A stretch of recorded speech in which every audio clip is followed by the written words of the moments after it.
Dimanche midi, on était entre le plat et le dessert avec les enfants. La copine de mon grand était là, c'était d'autant plus joyeux. Clochette dit à un moment donné, bah monsieur, il a dit que mardi on devrait faire un dessin sur les droits de la femme et moi je ne sais pas bien ce que je vais faire. Je m'étais dit que j'allais dessiner une madame qui fait la vaisselle, mais en même temps nous on a un lave-vaisselle. Je dis oui, attends chouchou, nous on a la chance d'avoir un lave-vaisselle, mais je dis de toute façon même si on a un lave-vaisselle, il faut quand même le remplir. Et qui remplit le plus le lave-vaisselle? Et là ils se regardent tous et ça commence quoi. Ouais c'est moi qui le fais tout le temps, non c'est pas vrai, c'est moi, non c'est... Et les gars... C'est qui remplit le lave-vaisselle le plus souvent? C'est qui le vide? C'est qui pense à mettre la petite capsule dedans, à le fermer et appuyer sur le bouton? C'est maman. Et là, mon grand commence à dire à Clochette, mais c'est vrai, on a beaucoup de chance, les femmes dans notre pays, elles sont l'égale des hommes. Je dis, oui, enfin, on n'est pas encore... Et là, il me fait, quand même, il y a du progrès, vous n'êtes quand même pas avec une burqa, obligé d'être marié à 13 ans. La Clochette qui fait, quoi? On doit se marier à 13 ans? Je dis, non, pas ici.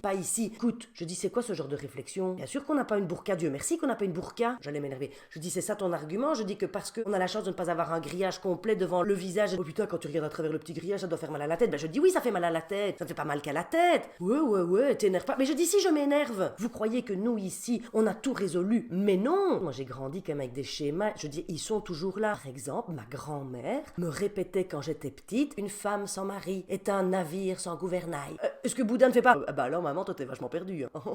T'es un navire en détresse. Donc oui, je dis bien sûr, même tu sais quoi, maman est perdue totalement dans la brume. Et elle cherche un grand phare dont le bout sera éclairé. Évidemment. Et réfléchis un peu 2 secondes. Et vous vous rendez compte que moi, on m'a élevé avec ça? Ma mère me répétait, on retient un homme par son ventre et par sa... Et je regarde ma belle-fille, je dis, tu sais que j'ai cru que c'était vrai? Et là, elle me fait un... Oui, mais enfin c'est vrai que... Je dis c'est vrai que quoi? Ben oui, parce que c'est vrai que c'est important, enfin que peut-être qu'un homme a besoin de... Je dis qu'un homme a besoin de quoi? Enfin chérie, je dis mais non. Oui, mais enfin quand on est marié, c'est quand même le devoir conjugal.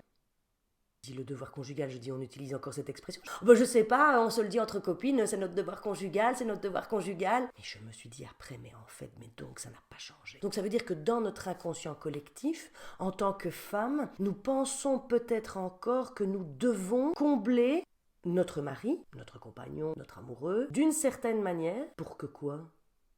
Après, vous savez, moi-même, je l'ai cru pendant des années, que si je ne remplissais pas un certain nombre de rôles, bien recevoir, être jolie quand il revient du travail, l'accueillir, eh ben, il risquait à tout moment de partir.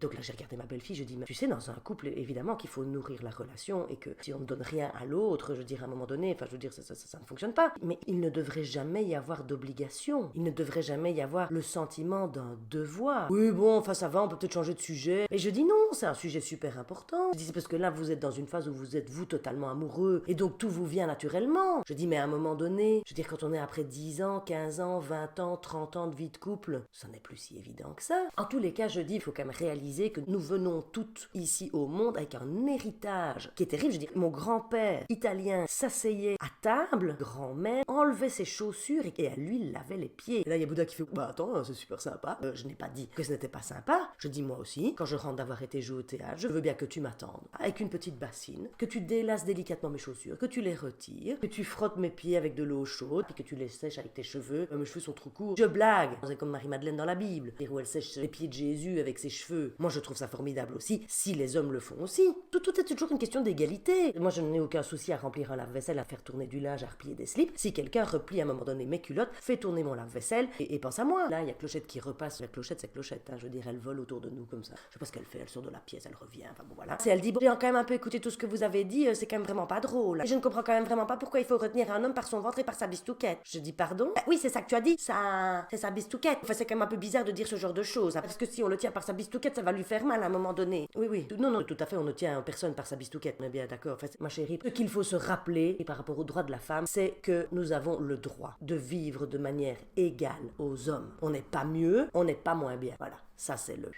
Bon bah donc qu'est-ce qu'on fait là maintenant? Qu'est-ce qu'on fait les gars? Et là j'ai mes 2 grands qui font comment ça? Qu'est-ce qu'on fait? Je dis qu'est-ce qu'on fait? On a une initiative, qu'est-ce qu'il faut faire là maintenant? Et là il y a Clochette qui passe. Ah bah il faut débarrasser la table, hein, les garçons, on va pas laisser la table comme ça. Et je me suis dit ben voilà, en fait la charge mentale appartient quand même aux femmes. Là-dessus il faut qu'on travaille aussi. Mais non, parce que s'il faut leur rappeler de faire la tâche, ça n'a pas d'intérêt. Non. Non, dites-vous, on n'est pas sorti de l'auberge. Ouais, mais on y va. Ouais, allez.